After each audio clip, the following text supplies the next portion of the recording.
Hello! Hey! Welcome to episode 3. Yep, that's right. And today we have a special treat because, as I mentioned, I like cooking and baking. Yeah. And so I asked Taylor if she's ever made pasta before. Have not. Well, homemade pasta. Homemade pasta. I mean, I can buy the stuff at the store and cook it in some water. Yeah. So. But we are going to make homemade pasta today, so I'm super excited. I am super excited. And while we're making our pasta, we're also going to be talking about labels and friendship. And also, yeah, how that affects friendships. Yeah, so it's going to be awesome. We've got 2 cups of flour in here with about a half teaspoon of salt. And we've got 3 eggs. I don't know if you could see those, but you could see them as they plop in. Oh! Part of the fun of cooking is making a mess. I don't think and so now we are going to use our beater and just mix that up real good. And then we will switch over to mixing by hand. So Taylor, can you plug this in for me, please? And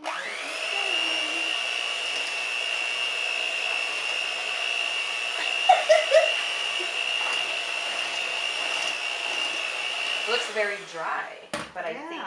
Well, you know. Forgot a secret ingredient here. We need 1 teaspoon of olive oil. And I don't like measuring stuff, so here we go. All right. Okay. Keep all mixing.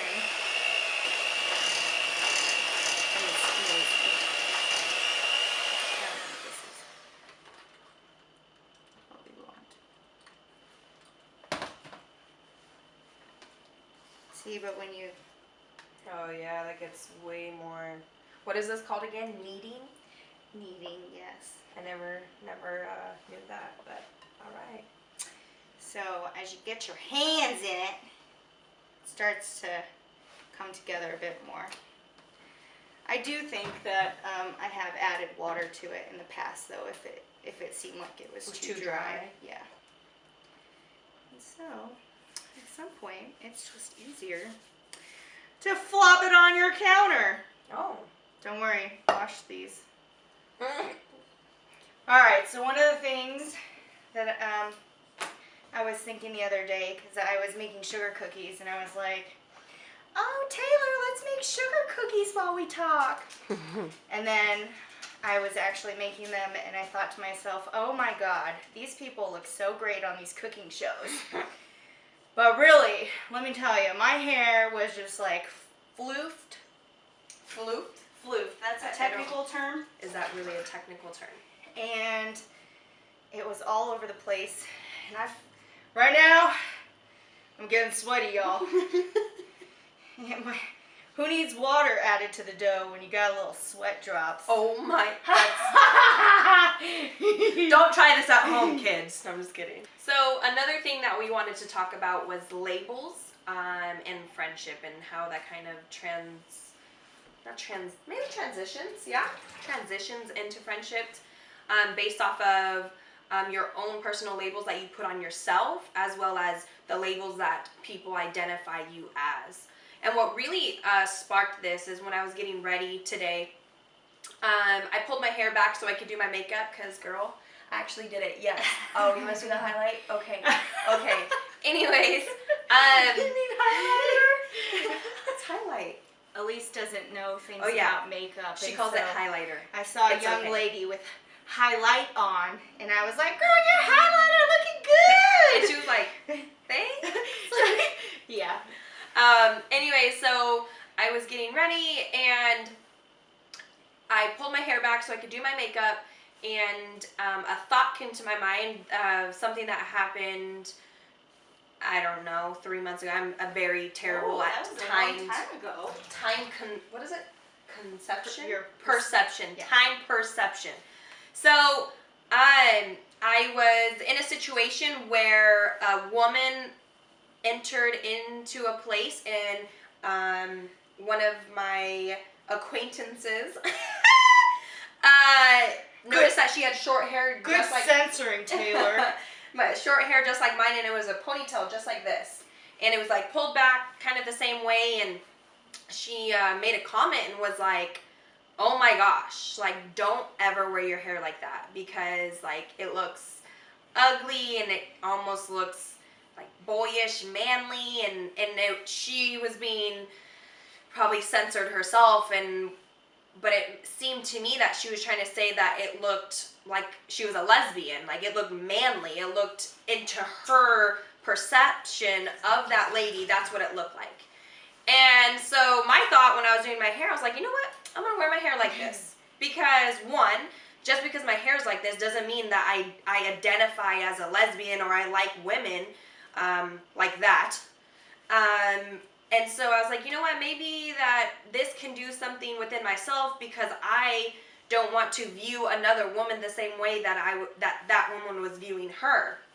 And so then, and so I'm driving to drop my kids off at daycare, and God really put it on my heart, and he was like, you know, you are not what you think you are, or even sometimes what other people think you are.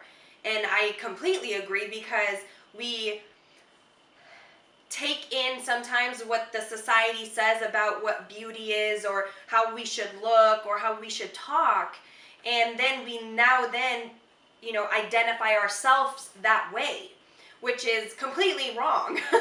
Because what other people say, sometimes what you say about yourself is not true. I mean, I have tons of instances of where this has happened, like the one I shared, and also many more like that. And Alyse is still kneading over here. Oh, yes. All right, so our dough is as mixed as it's going to be, and we have to let it rest now for 20 minutes. So we're going to take it, put it back in the bowl. Set the timer so we don't forget. Put some, a dampened towel on top of it to keep it from drying out. Okay. We'll set our timer. 20 minutos. And 20 minutos. let's go enjoy life on the couch. All right. Whoa, man. Working in that kitchen's hard work. Yep. And I wasn't doing much, but yes, definitely. Watching you was hard work. So one of the labels, I think that, well, I didn't realize this was put on me until recently, actually. Is that I cook and bake, and apparently because I post all these beautiful pictures of my food, that means that I don't ever mess up. And so my one friend said that it's intimidating to like cook dinner for me even. Which is so funny to me because I definitely mess up. Y'all just saw that dough was not going together like I remembered it going together in the past. So there's that. But Taylor, you mentioned there are other instances of people either putting labels on you, right, or you witnessing people put labels on other people. What are some other things that come to mind? Another one that, or few that come to mind, is that because I'm young, that's a huge one for me personally. Preach, girl. We've talked about this before, so that's why she's like, and another would be like, I'm a single mom, so he's the homie. It's fine. So being a single mom, I feel like there is ideas of who I am and what I've done, or how I became a single mom, that kind of carry that with you, because they're people, I feel like when they see a single parent, they're like, why are they a single parent? That's like the first thing that comes to their mind. And it could lead into areas of your life that then translate to not reliable. Friends. It could affect making friendships and 100%. finding friends. Right. It affects your work. It affects your friendships. It affects everything. And so I didn't really want to talk about that, but I do want to talk about a thing where being young, because I know we've had this conversation before, and being young. I'll let you share. How about you share yours, and then I'll go into mine. So how does being young, how have you seen that affect you, your work, and how you now then talk or connect with other people and talk to other people, as well as how it can affect your friendships? So I have definitely faced reverse ageism. Yes, it's a real thing. Yes, it is. The school that I used to work at, granted I was fresh out of college. The assistant principal there always referred to me as kiddo and sweetie and whatnot. And Yeah, first of all, I feel like that's degrading. So diminishing. Here's the thing with her. I didn't have any feelings towards it though, because she was really like loving, nurturing, helpful, always there for me. We were, the first two people there and the last two people to leave. So I really felt like we actually were on like a level playing field. Right. So when she used it, I didn't really. It didn't bother you. I didn't have feelings. But do you think that she didn't need to use it to be No, that way? No, but I think it was just a part of her vocabulary. She used it with anybody. Right. Even if they were the same age or older than her, she'd probably still say, "Hey, kiddo," or whatnot. Right.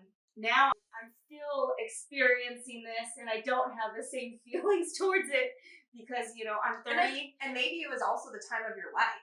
Yeah, your in that time, it almost wasn't affecting you, but now at this different stage in your life, yes, it could be. I'm 30 and I've been working in an education setting since I was 21, and so I think about that like, wow, I've been in education for quite some time now, and when I get called kiddo, I just kind of I shut down because I'm like, man, when is that going to leave me alone? When am I not going to be called kiddo? And the fact of the matter is, I'm probably going to have a young face and look young for quite a few more years. But the thing that I'm finding now is I really have internalized this label. And so I feel it when I'm sitting in meetings with people that are significantly older than me. I feel like I don't have the authority to speak on certain matters, and I probably have more education than they do, and I've read more books, and I have valuable experience to bring to the table, but I just don't feel like you are allowed. Yeah, because of your age. Yeah, right. I feel the same way. Not based off of education, because I don't even have my AA. Like, I'm a semester short of an AA, but it doesn't. I don't think it's even about education, or it's literally about your age. They see your face, they see that you are younger than them, then that equals you don't know as much, or they know more, or you shouldn't speak. You don't have your place yet. And it's not just education field, because I feel that I'm a server, and it's the same exact way. Like, and I'm a server. I experience it with tables. When I greet them, they see me a different way, and I don't know why this is. I mean, obviously, I probably will never know why. It's our society, who condition that. Well, who knows? Maybe when we're older, we'll do the same thing to younger people. I really hope that I don't, because I don't. Because somebody is older, that doesn't mean I say, oh, they know more than me, or they know less than me because I'm younger than them. I really hope that people, have conversations of, oh, just because your age doesn't mean anything. To me personally, and I hope that other people have these conversations, because I think it affects me. I think that I start to doubt myself and things that I do, and it's not just in the workplace. It's when I'm a mom.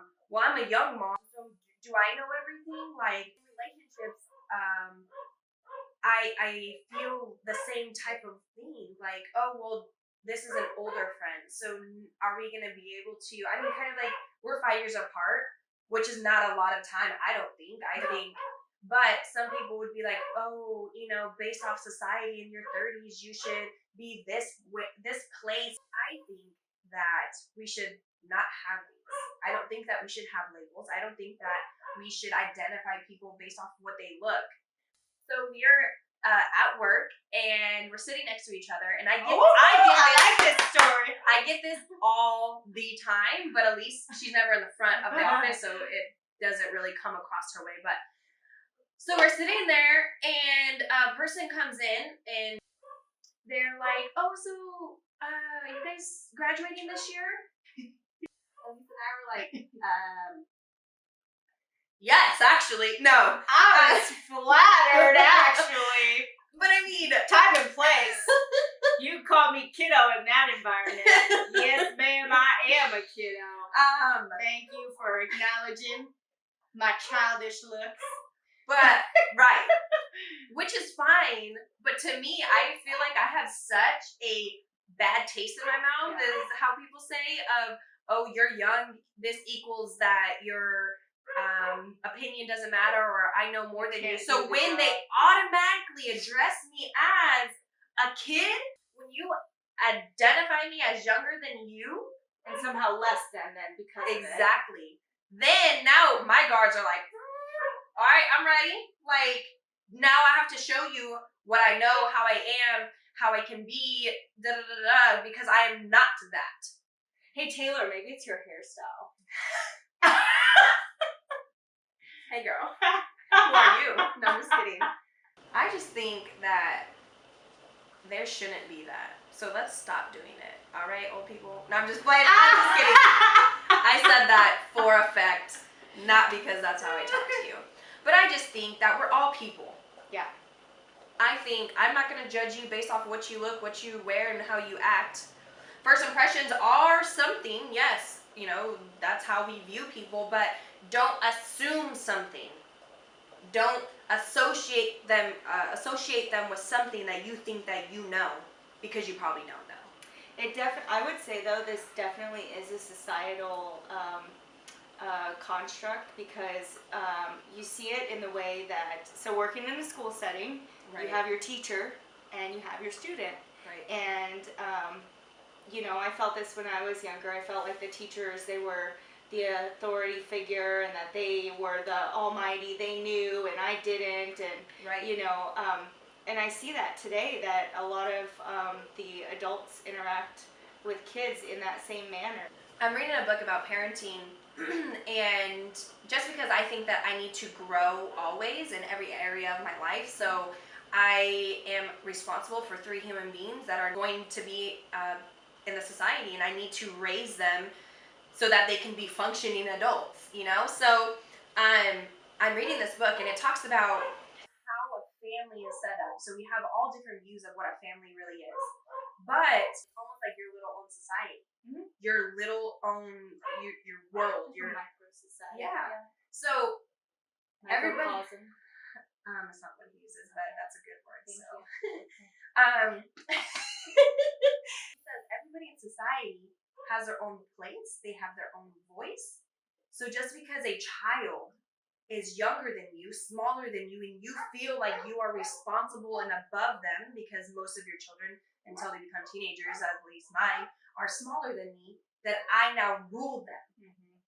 But that is completely false. Because if I want to raise a child and a person in general, if you want a person to be a successful and great addition to your society, you shouldn't treat them less than you, and you know more. You should say, okay, what's your voice? Let me lift you up on my level, and let's be on the same level. Now let's have conversations. Mm-hmm.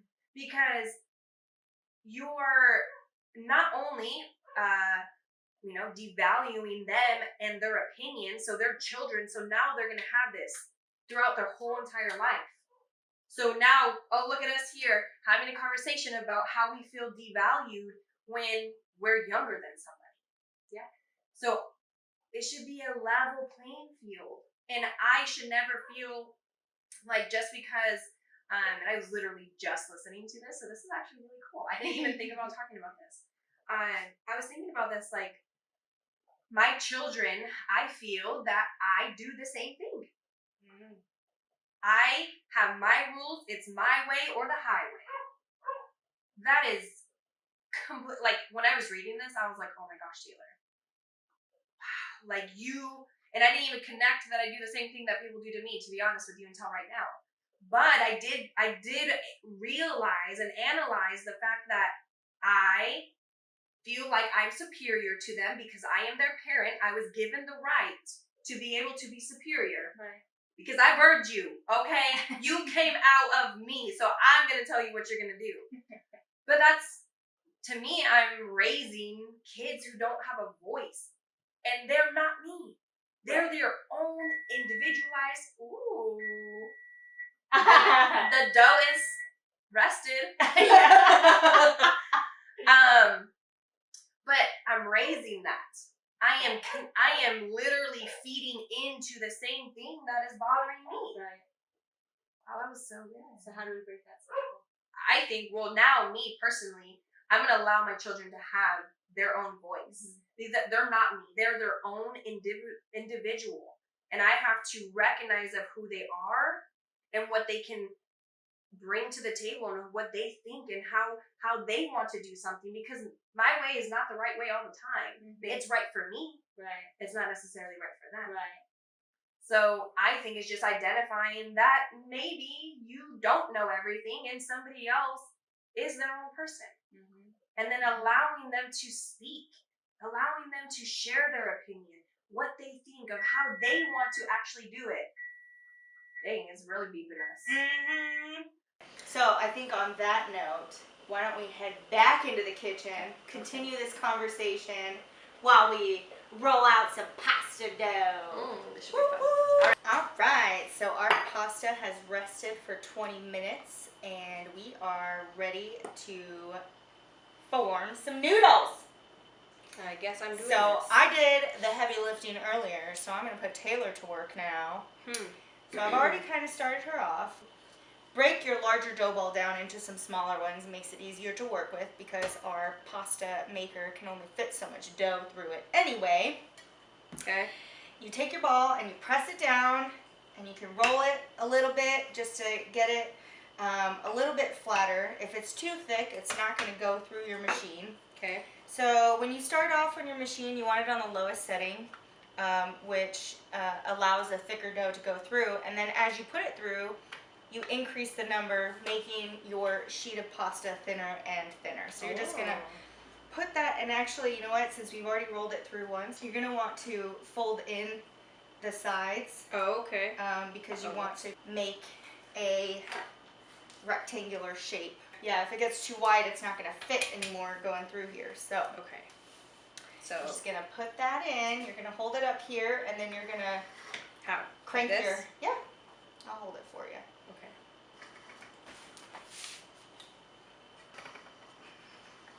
Do I grab it underneath? Yeah. Oh, you don't have to. I mean, it'll do its thing. Oh, and it's turning. It's, you know. Uh-oh. Oh. It's fine, it'll get her. Can you assist it at the top? I'm doing it, guys. Yeah! Alright, so this is where, see, that's why tucking the sides in is really helpful to make sure it keeps its... Do we keep tucking or are we good? I think that's fine. You can leave it like that because it fits still. Okay. So we're going to make it level tighter now. What level are we doing? 2. And we're going to go all the way to 6. So get to cranking, girl.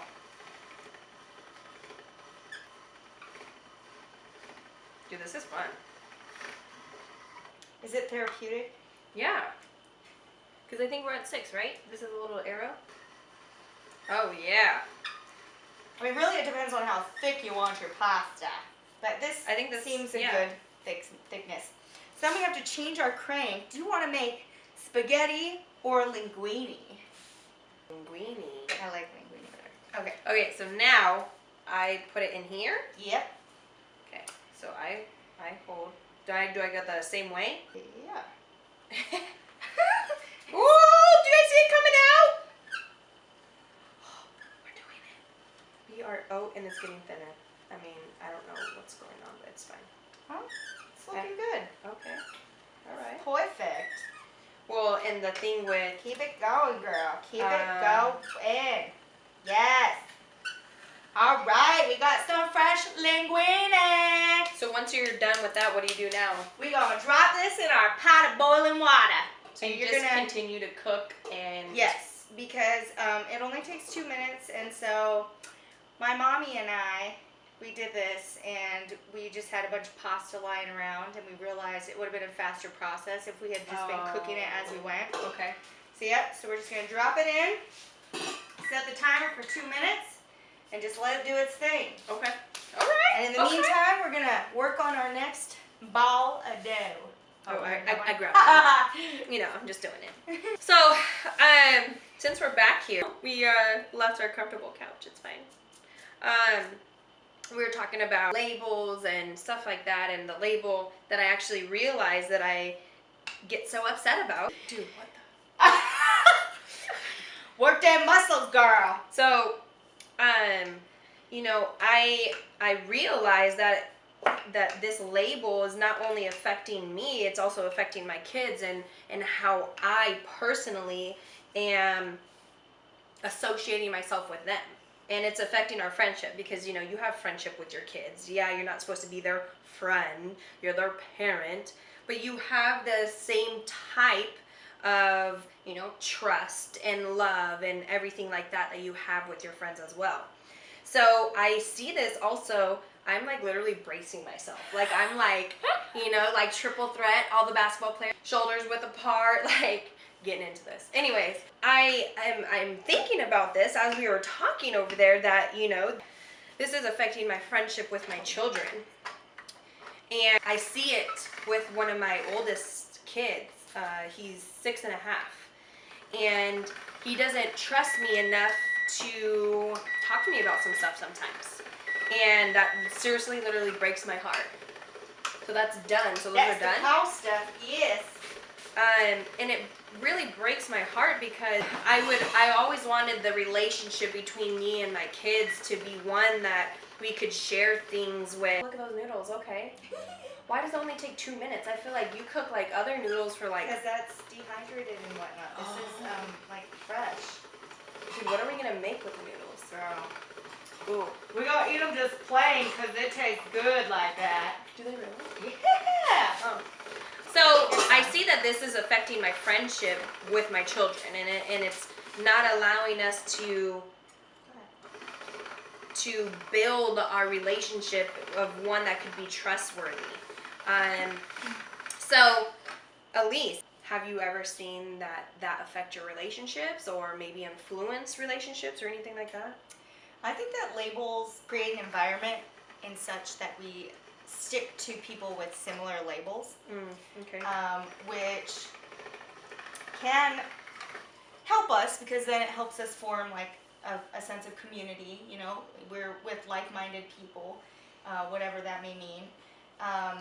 But at the same time, it could hinder us because we're not interacting with people who maybe have different understandings of life or different circumstances or, you know, different interests and whatnot. So I was thinking that one way labels have positively impacted us is that perhaps the reason why we formed our friendship was because we were both in this office environment. You have to be very cognizant of how labels are affecting your relationships, and so sometimes it can be a positive thing, sometimes it's a negative thing, and as long as you're aware of that and that you're making sure that you're allowing yourself to go outside of your comfort zone and interact with people who have different labels on them.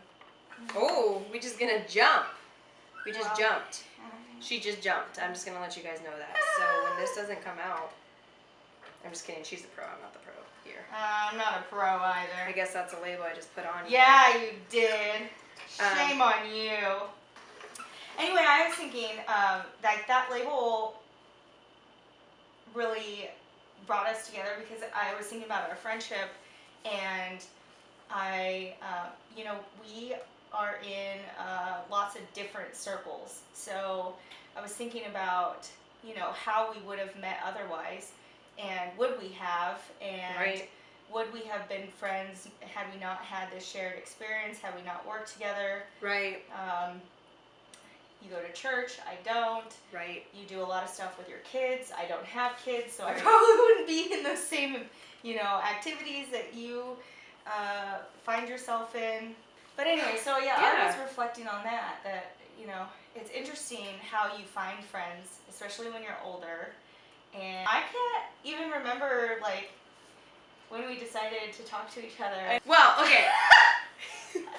I told this situation to Alyse the other day. I remember the first time so we had to interact based off of our job descriptions. And the first time she was doing something, and I said, well, it was like a after school activity. I don't know what it was exactly. I said, well, if you have any questions, you can call me, like I can give you my number, and then, you know, you can call me, text me, whatever, if you need something. I said, yeah, you know, I'll take your number. And she's like, well, are you trying to be friends with me? Because I don't want friends. And I'm like, oh, jeez. And I was just kind of like, well, no. I was like, I mean, we can't be friends, but if you don't want to be friends, like, that's fine. Like, and I was just kind of like, see, when she told me this story, I don't remember this, but I do think that I might have said, are you asking me out on a date?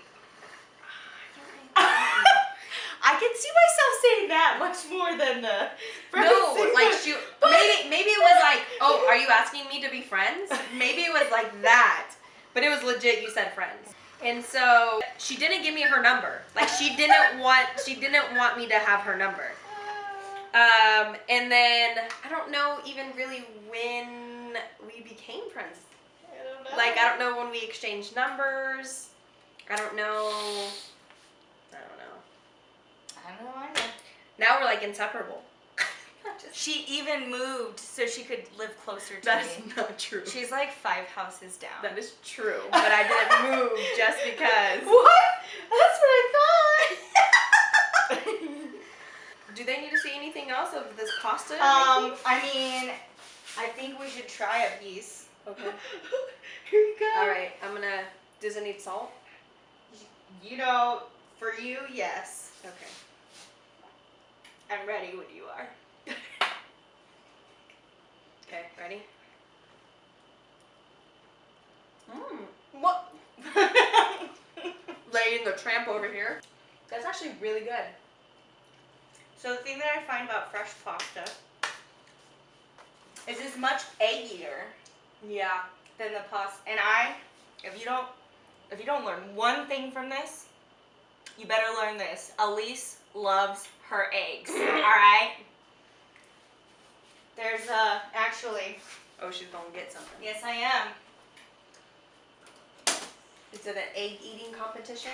Speaking of friends, my dear friend Sonia gave me this back in the day, and it says, Alyse, they better have eggs, Pivot Varnick. That's awesome. Because we were going to a buffet. And you're like, I ain't going unless they have eggs. They better have eggs. Okay. That's awesome. All right, well, thank you so much for joining us. That was fun. This is legit, like a learning experience and had a conversation, and it was fun, and we hung out. Leave a comment if you have any labels that you have identified in your life, and maybe analyze of how that's affecting you and what you do. Every aspect of your life, maybe your parenting, your workplace, everything like that. Thanks so much for being here with us. We'll see you next time. Yes. Peace out.